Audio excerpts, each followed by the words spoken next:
Well, thank you everyone for coming. It's always a pleasure to present here at Google Cloud Next. It is two companies that are at the heart of AI, heart of technology, and from NVIDIA, I get to work with all the different Google engineers, from the product teams to the hyperscale data center teams, out to the software and cloud teams, and it is amazing to see the work that we're doing together. This talk, I want to summarize a little bit about all of the things, technology that we're building. I want to highlight the different ways it's coming to Google Cloud, but also how it's coming through and being offered to all the different customers. NVIDIA develops a platform. We're an accelerated computing company, and it's an entire stack across many different verticals, from chatbots to digital biology to robots to enterprise agents, which of course we're all talking about today. Even from science to manufacturing and AI coders. Those applications sit on top of a wide variety of models, from LLMs to VLAs to GPT to GNNs to mixture of experts to SSMs. There is a Cambrian explosion of different models that are being developed today to serve these different models, each with their own specialty, capability, and application. On top of that, of course, are all the platforms. NVIDIA builds a wide variety of AI and computing platforms from the form of libraries to toolkits, and I'll talk about some of those. Of course, underneath that comes all of the chips. You can't do AI, you can't do data centers with one chip anymore. We actually have 7 different chips and different platforms that bring these data centers to life, which of course then have to go into a data center. And if anything, the AI and computing has now become an energy optimization across these data centers. And many of the technologies that we're developing are not happening at a single server or rack scale, but they actually operate and manage the entire data center. So our platform today, we have over about 7 million developers, which all can get access to our GPUs and our technologies inside of Google Cloud. That comes in the form of CUDA-X, all the different libraries, over 6,000 accelerated applications, over 1,000 different SDKs, libraries, and models that NVIDIA builds along with its partners and hosts, and actually at this point have over 600 million downloads in all the different domains you have here. These are some of the software stacks that we have, from cuLitho, which is a library used for manufacturing these chips and semiconductors, accelerating the mask formation of the masks that actually make the transistors, all the way out to CuPy-Numeric, or bringing the world of scientific computing, numerical computing, and simulation to Python. And in fact, integrating some of those techniques and AI techniques into modern simulation with modern language techniques. I'll let you guys study these afterward, but I want to highlight a couple of ways that we're engaging with Google, and there are many. Developers are at the core of NVIDIA.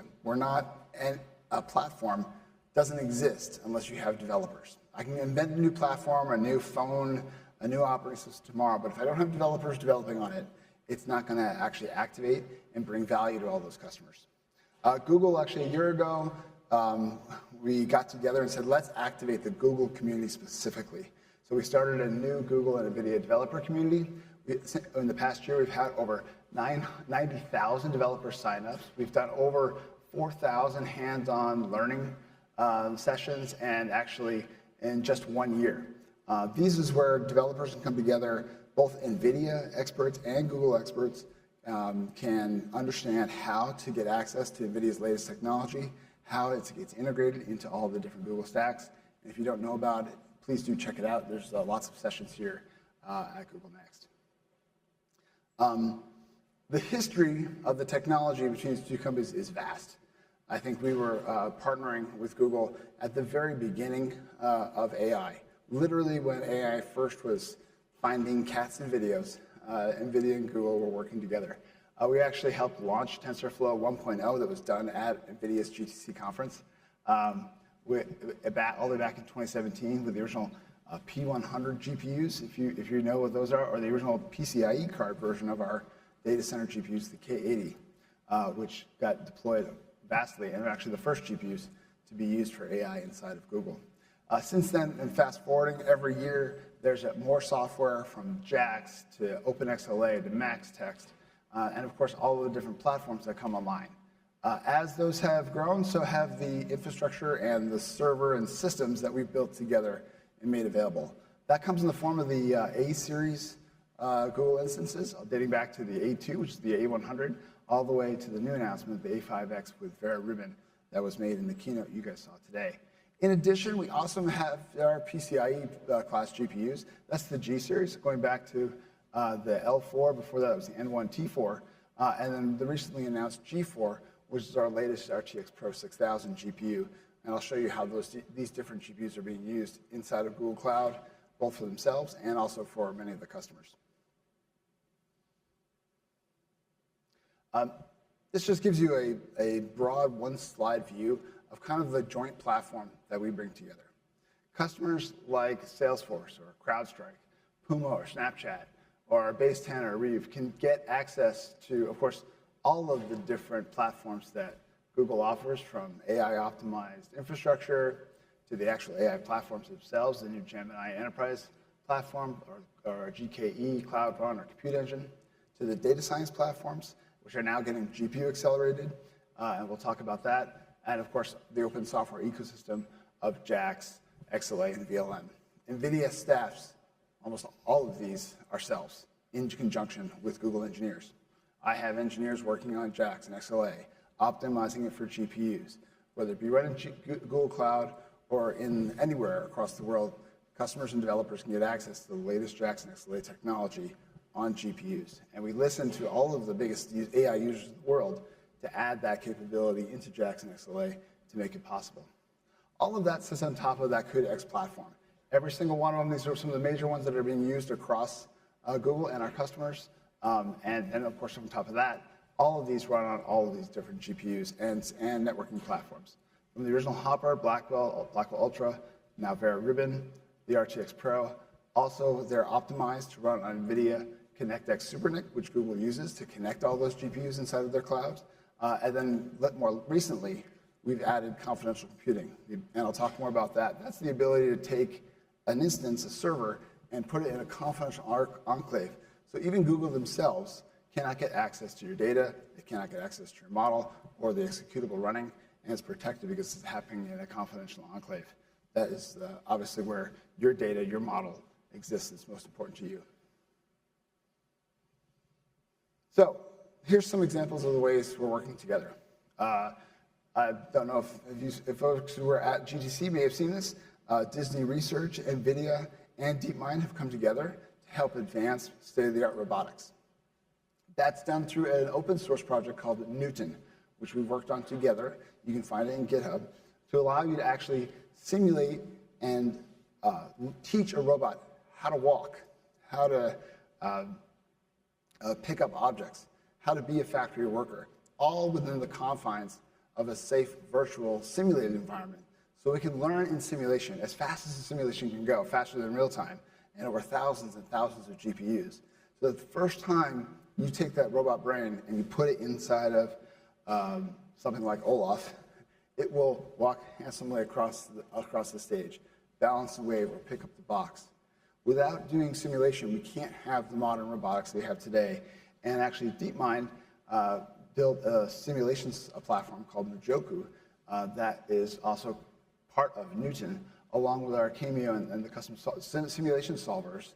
These are all built on a simulation package called Warp from NVIDIA to actually simulate and provide a virtual, physical, accurate world where robots can learn. And then the output of that is the Mojoku Playground, which DeepMind does their research in, and as well as others in Disney, and Isaac Lab, where robots can actually, you can put them into a virtual factory setting and teach them how to operate. This is an example of how the whole platform, from the low-level library to all the simulation solvers to the open source platforms, to go to market and running these on things like the RTX 6000, bring new markets and new AI to bear. We also collaborate deeply with Google on Gemini and Gemma. Gemma's had actually now 4 different releases of the Gemma model. It is one of the most state-of-the-art open models out there. And with every release, NVIDIA and Google work together to launch it across every single GPU that's out there.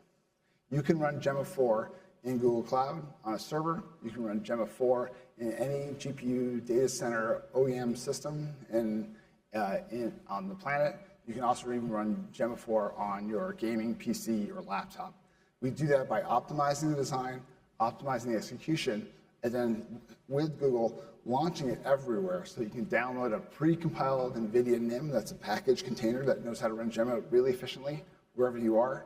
It actually is optimized to run with our NeMo framework, so you can custom and fine-tune it for your workload. And then there's a model optimizer, which lets you even tune it and compact it and run it at precisions like NVFP4 and tune it to be even faster with the model optimizer to get it to run in a real-time or optimized use case. This is as two AI companies is an example of how we're working together to bring open models and advancing the state-of-the-art of AI. It's not just Gemma, the open model, but it's also Gemini, the model itself. We recently announced that Gemini does now run, most people know this, on NVIDIA GPUs in the Google Distributed Cloud. Many of the customers want to run in an air-gapped environment. They want to take Gemini, the model, and be able to get the state-of-the-art that Google has, and be able to use that model in an air-gapped environment. And we actually support that in the distributed cloud. We worked with them to optimize the Gemini model to make sure it ran on our latest B200 and B300 systems that are in Google Cloud, but also can run on physical systems in those environments. So they have the data security, the powerful compute, and all the model serving, and helps bring Gemini to all those customers that need that capability. It's an important capability, and another example of how the two companies work together on optimizing AI and bringing the latest that Google has to all you guys, whether it be in the cloud or on-prem. And it doesn't stop, of course, with Gemini. NVIDIA themselves, we are building our own open source models called Nemotron. The Nemotron is a fully open model, which includes all of the data sets and all the libraries, which is a state-of-the-art open model designed for agents. We released the model, its weights, the training recipes, all the data, and all the libraries you need to run it. It comes in all different flavors, from Nemotron, the Nano version, which is only 30 billion parameters with 3 billion active. It's an MOE architecture. It's a hybrid SSM model. Super, which is 128 billion parameters with 12B active. And of course, the larger one, Nemotron Ultra, which is just coming out, which is 5,050 billion parameters or 55 active. The model is designed to be an agent model, which means it doesn't just perform chatbot-like capabilities, but actually can interface and do tool calling and all the things you need to do for an agent. It's hooked up to our Nemotron RAG, so it can actually call into and fetch documents from a database in order to augment your query. It also is hooked up to Nemotron Speech, so if you need to take a Nemotron agent and give it a voice, either be able to hear and understand what I'm saying, but also be able to speak in a human voice or with accents or with emphasis. Nemotron Speech is a fully bidirectional duplex communication speech model that the model can call into. And then, of course, there's also safety. It has a Nemotron Safety, which is fully guardrailed. You can control your agent. You can give it parameters so that no one can fool your agent into singing happy birthday or asking for things it shouldn't be. It answers the question and stays on target for your customer applied use case. The best part about it is fully activated on Google Cloud. It runs inside the Gemini's Enterprise Agent Platform. You can serve it, and we have optimized instances and for GKE. It operates and runs in Cloud Run, and of course we optimize and run it on the Google Compute Engine, for all the GPUs that are available across Google. So far, this is fairly new. We just released it. We already have 50 million downloads. It's topping the leaderboards in benchmarks like PinchBench for agents, and we'll talk more about that. We also release all the tools. NVIDIA has been building, and my team has actually been building, along with Nemotron, Nemo the tools. These are tools like Nemo Data Designer and Curator for generating all the data and doing all the pre-processing. This is actually to build the agent.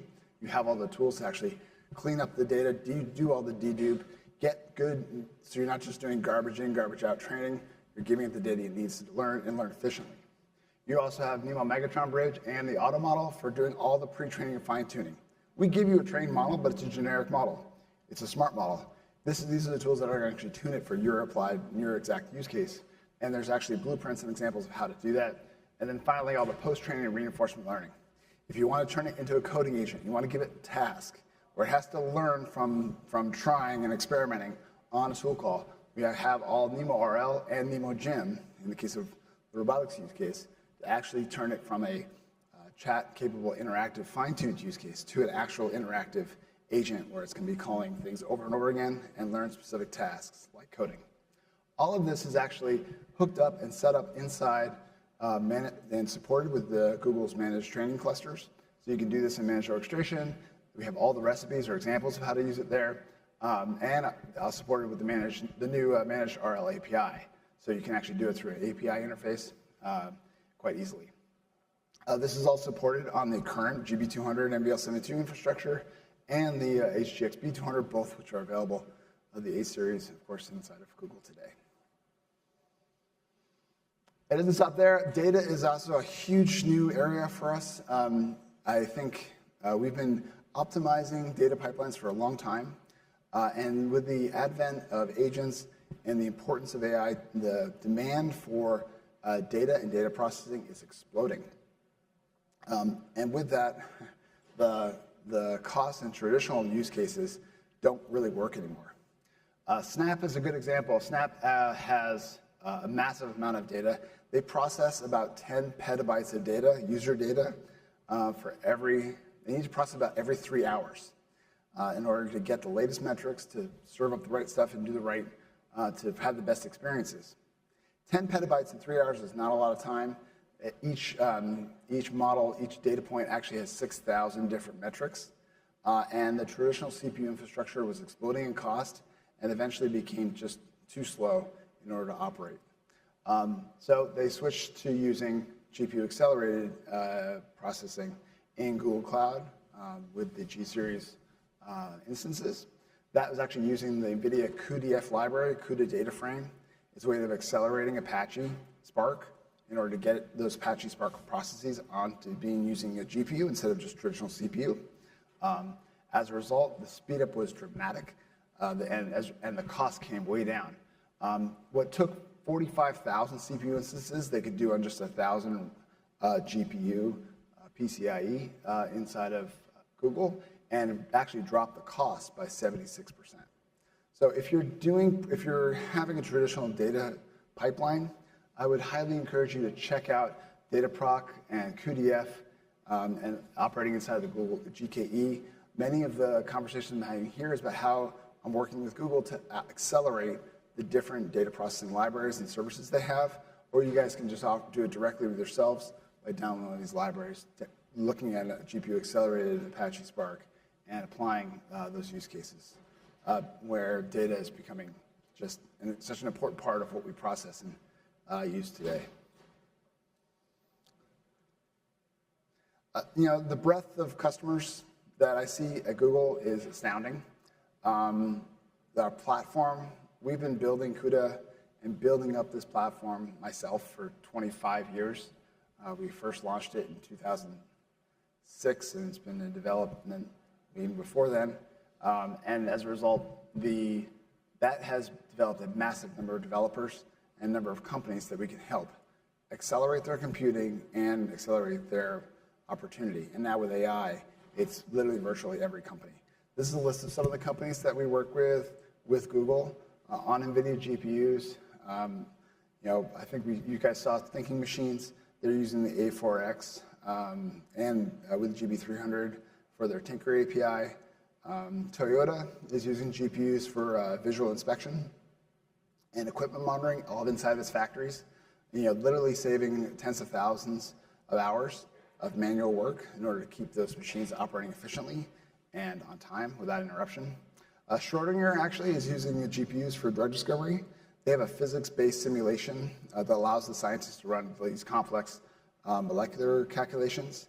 They basically do it in hours instead of weeks. It's a way of sort of predicting, is this drug interaction going to be effective or not? So before they ever go into wet lab, they can actually be using a GPU to simulate it and to identify potential compounds. They can do it across a whole swath of chemistry so that the first time they try it, there's a chance that it actually will do what the drug is meant to do. Plenty of stories here. A couple more. Obviously, OpenAI, they're obviously doing large-scale inference. They serve it today with GB300, with GB200 on systems inside of Google Cloud, including ChatGPT. They do a lot of work with OpenAI. CrowdStrike is an interesting one. They're actually using NVIDIA NeMo with Blackwell, took their Nemotron model and they customized it for network security. Their cybersecurity platform, the existing LLMs couldn't quite optimize and get the performance they need in order to monitor every packet going through a network. Using Nemotron and fine-tuning it with the NeMo tools, we're actually able to deliver a network security platform that runs on top of Blackwell. They got 96% CQL and 98% alert accuracy and 3 times better performance than they had before by tuning a Nemotron with NeMo on Google Cloud. And as a result, their overall investigation rate improved by about 5x faster. They could just get the answer. The model gave them the suspect traffic that much sooner and closer to the problem. That made everything go much faster. Last one, I think, is Puma. They took Nemotron and they turned it into a digital sales experience. It's actually, I think, here in Las Vegas. If you can find it, they have a conversational agent. It actually supports up to 100 different languages. It's a live product. It helps people with inventory. You can interact and buy with a virtual chat agent, and it talks to you using the full NeMo stack to give a totally different kind of buying experience, and it's kind of fun. The other thing that we do with Google is startups. There's a huge swath, thousands of startups that are being created in AI. NVIDIA and Google are partnering actually to bring what we call our NVIDIA Inception program. That's our AI startup program. And if there's startup companies in this room, I encourage you to reach out to NVIDIA Inception, along with Google to help connect AI native companies and build and scale on GPUs. And they can do that on Google. They can get access to cloud credits, develop the latest developer tools. They can get access and help with and prompts for the latest technical training through NVIDIA's Deep Learning Institute, which is offered through Google Cloud in these programs. There's a go-to-market support, access to networks. And then also, if you're in the public sector, we have ways of actually connecting with federal government. Both NVIDIA and Google for public sector it's an important vertical and can help make the right connections and introductions to those funding agencies to help boost your business and grow. These are just some of the examples of companies that are growing or have since graduated from this program that are active today, and there's many more in the pipeline. Another way of how NVIDIA and Google are working together to rise the tide of AI, bring these new companies to market, and who's going to be the next OpenAI or Anthropic or Meta will come from one of these companies for sure. Okay, let's talk a little bit about hardware. Certainly, we're known for the GPUs. This is what we have today, the state of the art of the A series on Google Cloud. The new one is the NVIDIA Vera Rubin NVL72.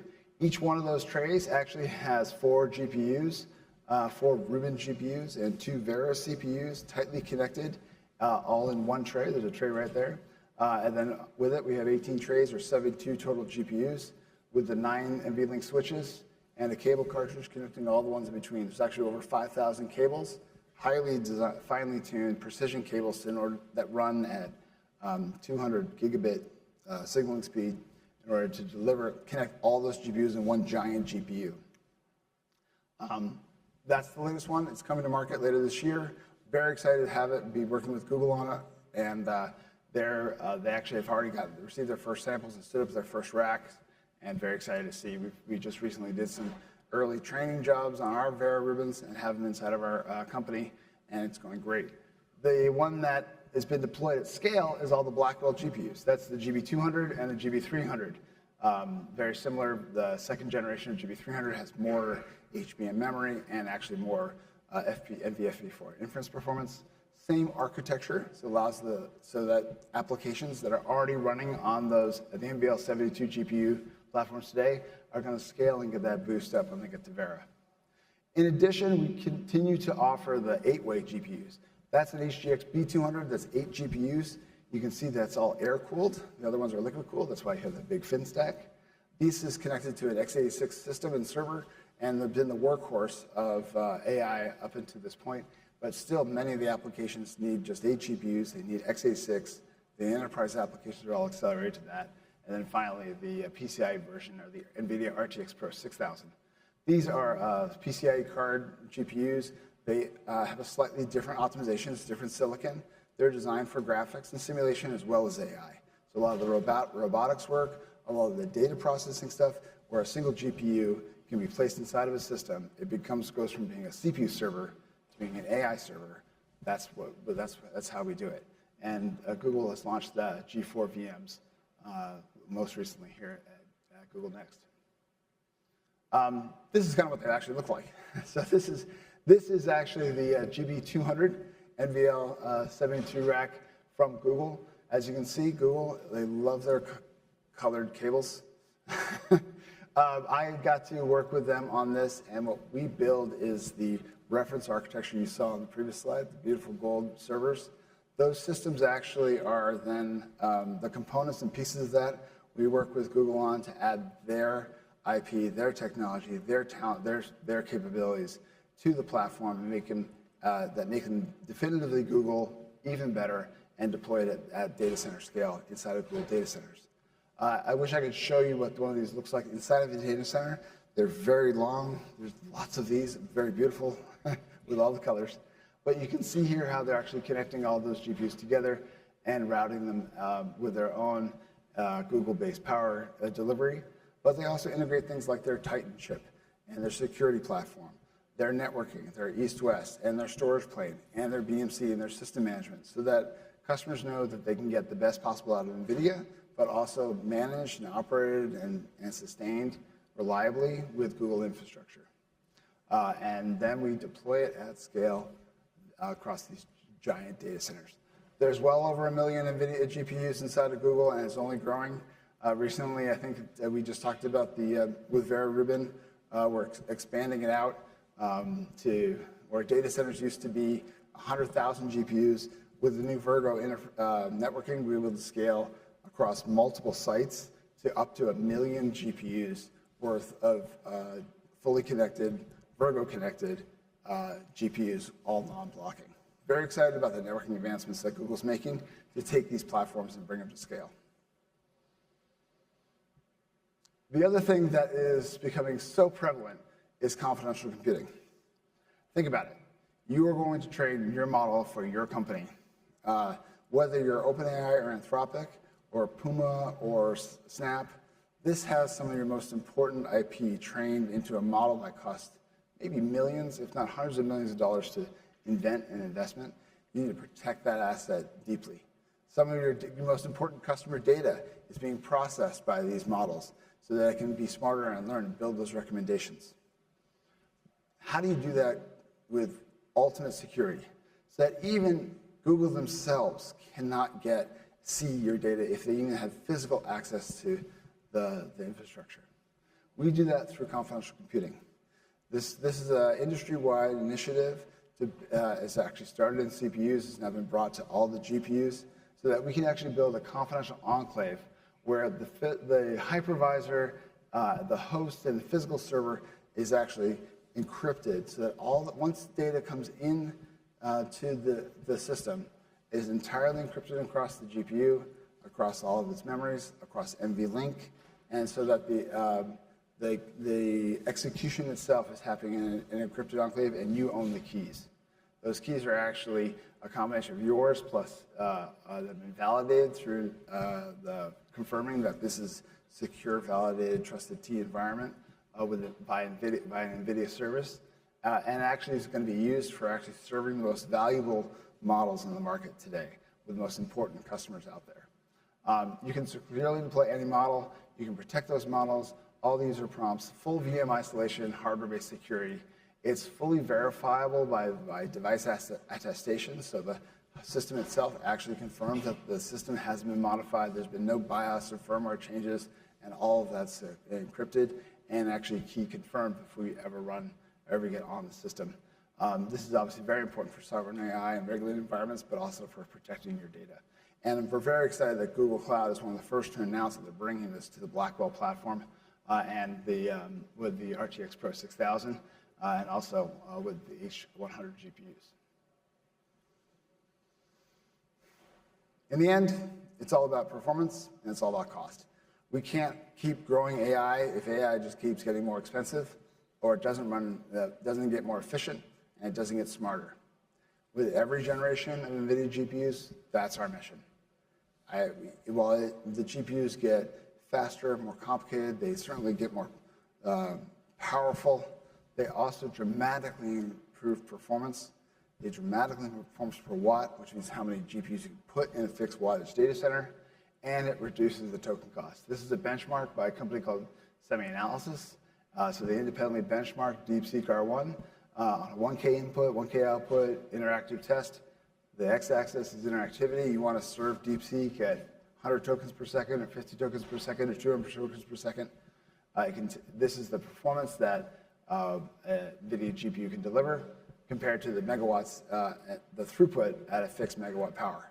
Obviously, if you want slow tokens, we can do more in parallel. We can optimize and maybe get more efficiency at lower performance, maybe an offline use case. If you want that high-speed interactivity, I'm going to take all 72 GPUs and serve just one user to make sure that they have the fastest experience.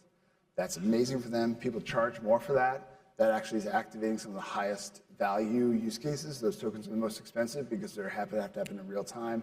They have to be the most intelligent, fast tokens. Whole rack dedicated to one user versus one rack dedicated to 1,000 users. We can play on this Pareto. We actually improve the performance per watt across the whole spectrum, going from Hopper to Blackwell. And as a result, that even though we've certainly added a lot more hardware, a lot more complexity, a lot more cost to that infrastructure, we actually decreased the token cost by 35x. And that's all what the combination of all those innovations that NVIDIA does and then Google activates with their fleet in order to make that possible. And then on top of that, how you operate and serve inference is hard. I will tell you, inference is one of the hardest challenges out there in the world. Certainly trying to train these giant, pre-train these, everyone's seen the big clusters of training. That's certainly hard to get that many GPUs all working in concert. What's really hard is actually serving the fastest possible tokens right at the point of sale. This is revenue, and everyone wants to deliver the best possible, most tokens, the most dollars of output of that factory, and do so efficiently.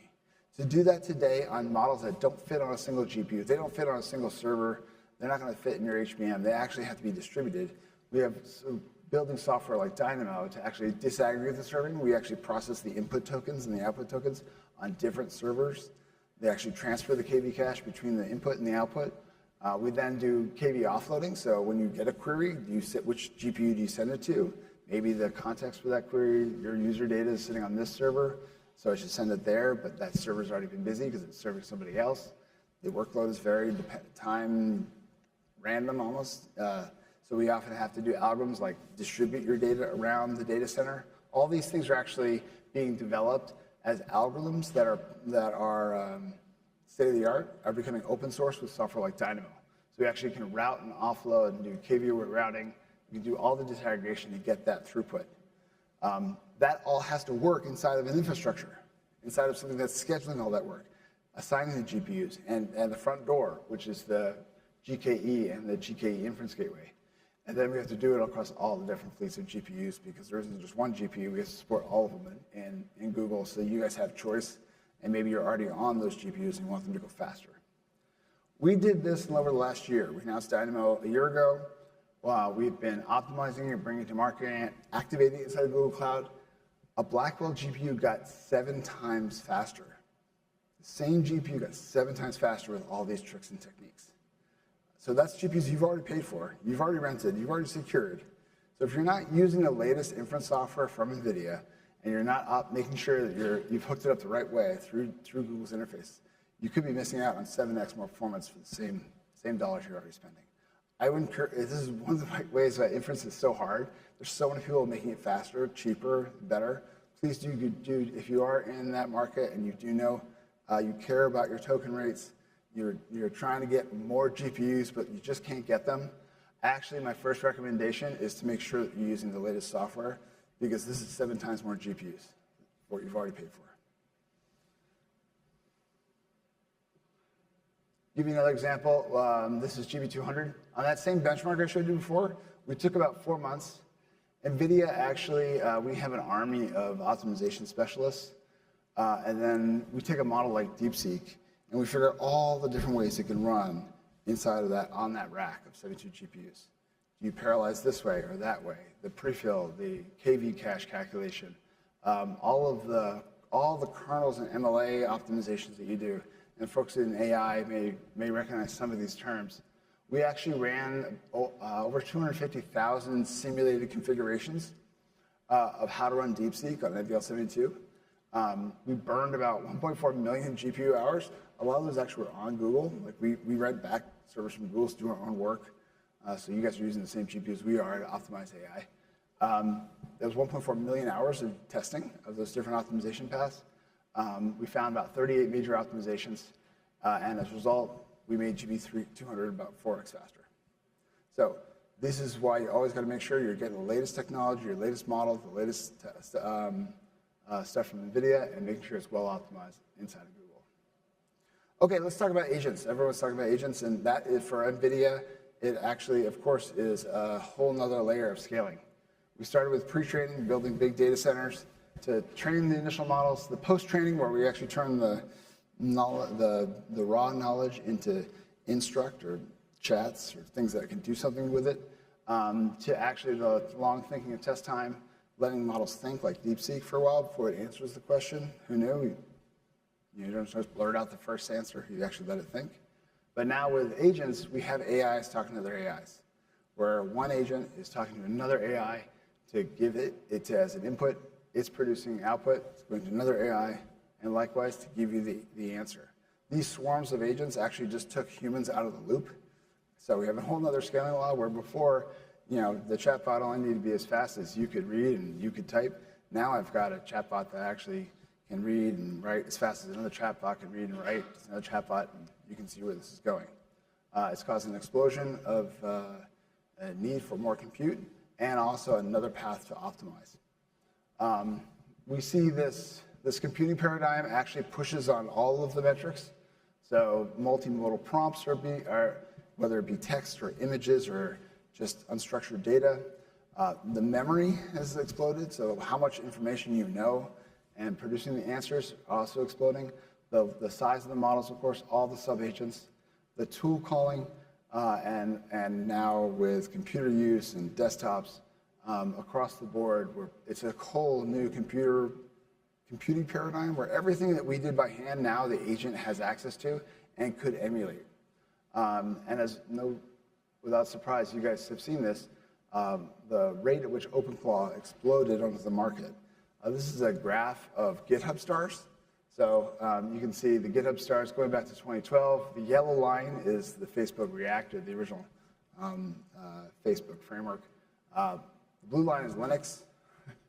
And within just, I think, a few months of OpenClaw coming online, it blew up in GitHub stars over 200,000 passing Linux.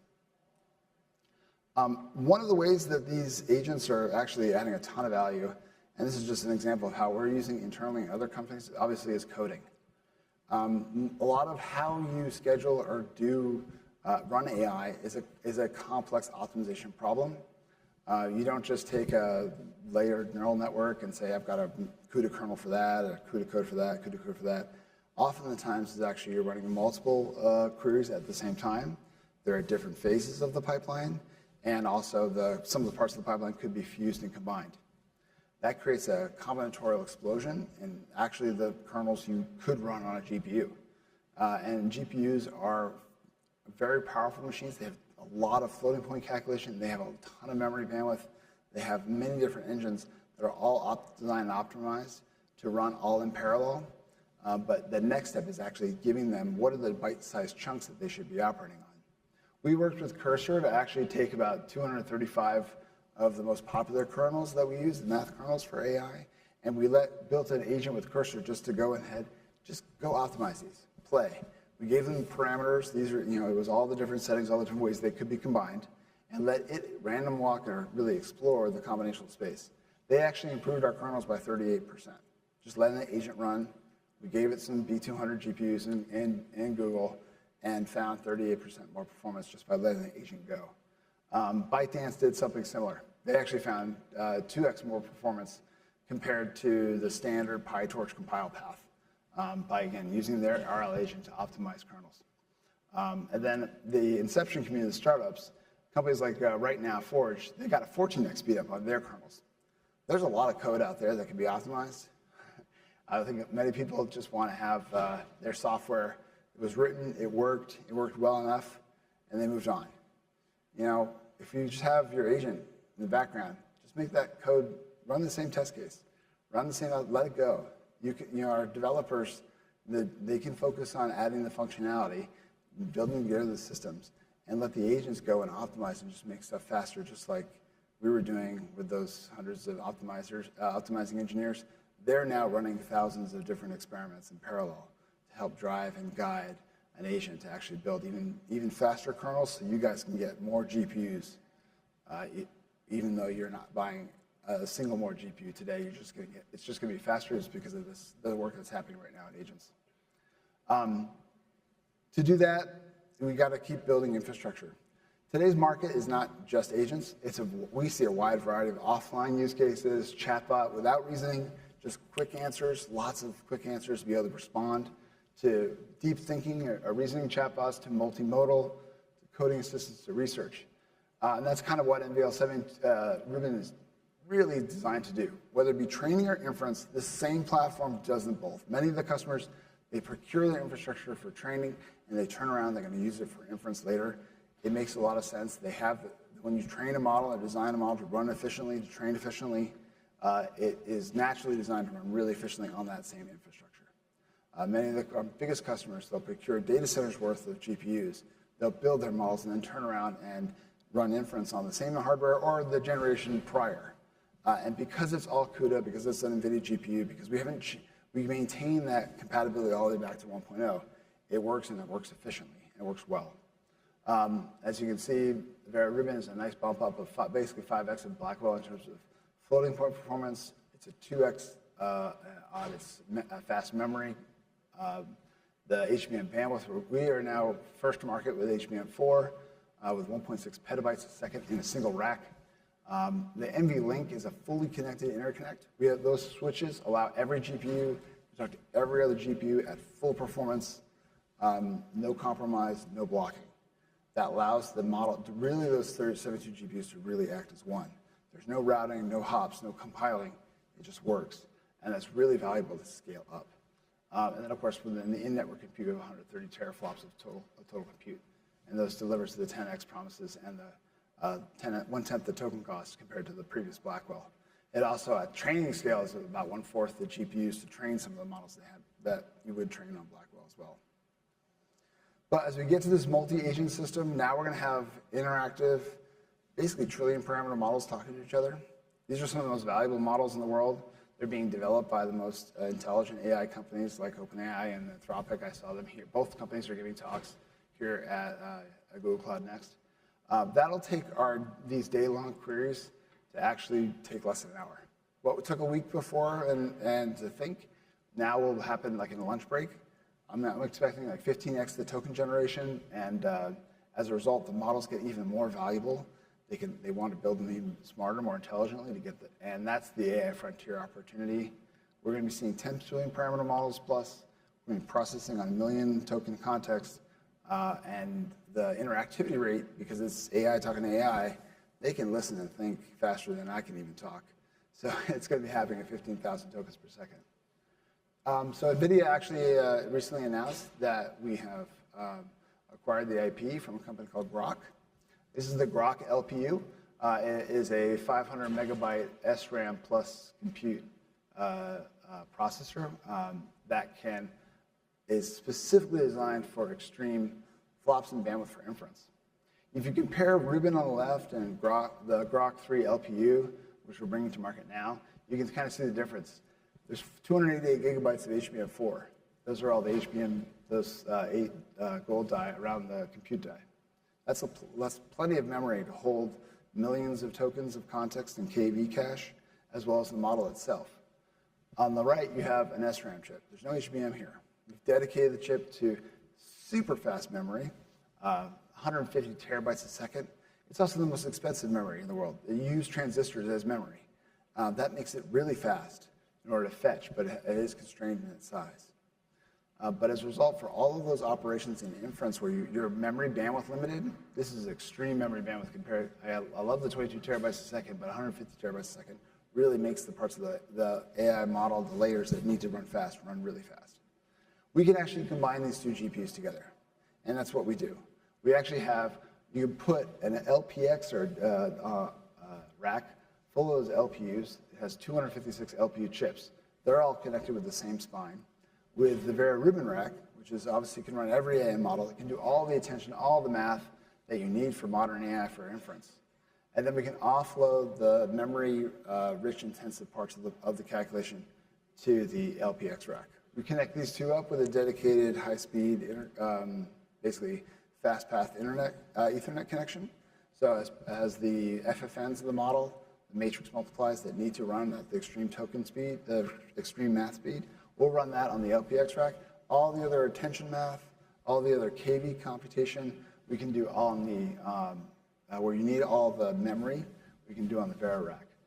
This is what is coming to market later this year, and in conjunction to build the sort of next generation of inference platform for agentic AI. Yeah. Lastly, where are we going? And I started with robotics, I'll end with it too. Physical AI is the next frontier. The opportunity to build an AI model that can simulate the world is extremely valuable. It's certainly fun from if you've used one of these video generation models, I've seen there's work being done by a company called Runway, where they can take a painting from Monet, click a button, and you can interact with it like it's a virtual world.